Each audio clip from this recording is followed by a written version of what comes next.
A Igreja do Senhor Jesus avança pelo mundo afora, em várias nações, em várias cidades, em cada canto do globo há uma igreja cristã.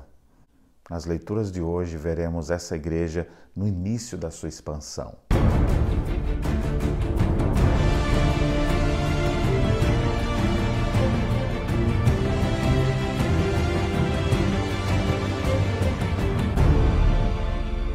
Olá, meus irmãos, graça e paz. Estamos juntos nessa caminhada bíblica e hoje leremos Atos dos Apóstolos, capítulos 4 a 6. No capítulo 4, nós temos outros discursos, porque a multidão já havia aumentado. Aqueles 3.000 convertidos agora já subiu para cerca de 5.000 homens. Então a igreja continuava avançando, os apóstolos com muita intrepidez pregando a palavra de Deus. O sinédrio mandava eles calarem, mas eles diziam, importa obedecer a Deus do que aos homens. E eles continuavam pregando a verdade. E a verdade é essa aqui. E não há salvação em nenhum outro, porque abaixo do céu não existe nenhum outro nome dado entre os homens pelo qual importa que sejamos salvos. É somente através de Jesus que as pessoas podem ser salvas, podem ser transformadas. Os pregadores foram perseguidos naqueles dias, como até hoje ainda é assim. Aqueles que querem anunciar a verdade muitas vezes vão ser ridicularizados ou até mesmo perseguidos. Mas continue firme pregando a palavra de Deus. Deus é contigo.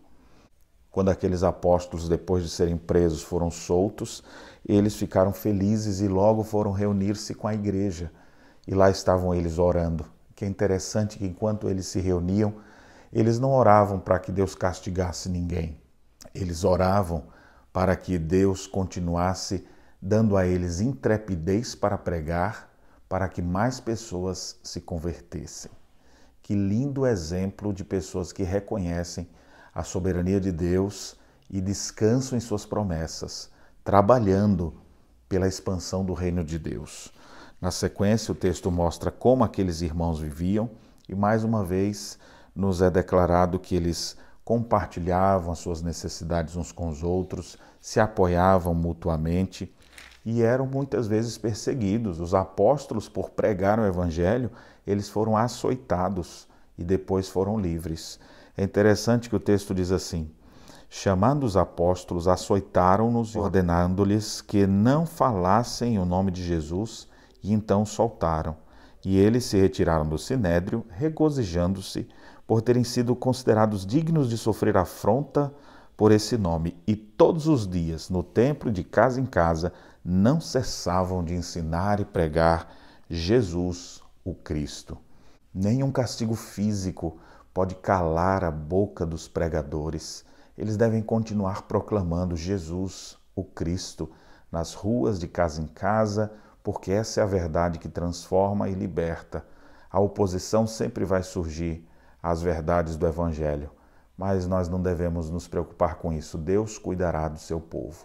Aqueles irmãos, mesmo sendo açoitados e sofrendo afrontas pelo nome de Jesus, eles não ficaram com raiva nem entristecidos. Pelo contrário, eles se alegraram porque eles se acharam, meu Deus, não sou digno de sofrer pelo meu Senhor Jesus como ele sofreu. E eles viram isso como um privilégio. E continuaram pregando e a igreja expandindo cada vez mais.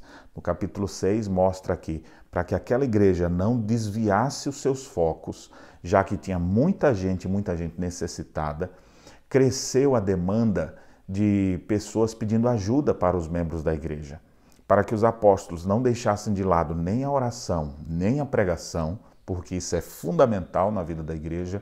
Eles então elegeram 7 diáconos para que cuidassem da assistência aos menos favorecidos.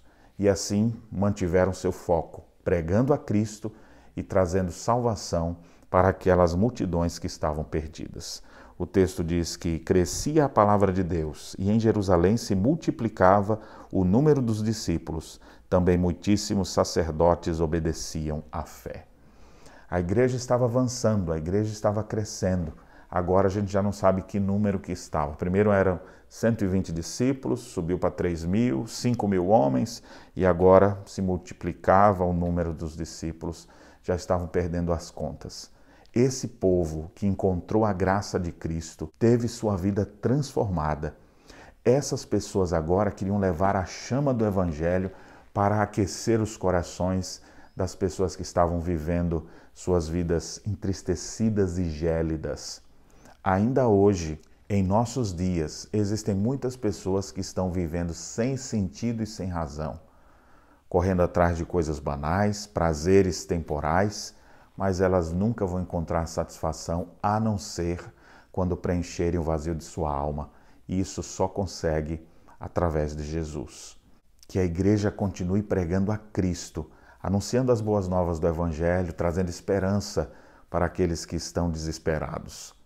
E se você ainda não faz parte da igreja, vem fazer parte desse povo bendito de Deus. Certamente você será muito útil na igreja do Senhor Jesus, através dos dons e talentos que Ele mesmo te deu. Aqueles que se converteram e vivem pela fé no Filho de Deus, eles vêm para a igreja, eles ali são abençoados, são alimentados e também têm a oportunidade de servir. Há muito trabalho, como naqueles dias os apóstolos não estavam dando conta e tiveram que botar diáconos para servir. Ainda hoje existe muito trabalho pela frente e pouca gente querendo trabalhar. Venha servir você também na igreja do Senhor Jesus. E você vai perceber o privilégio que é servir ao Rei do Universo. Que Deus abençoe sua vida e as reflexões nesta terça-feira.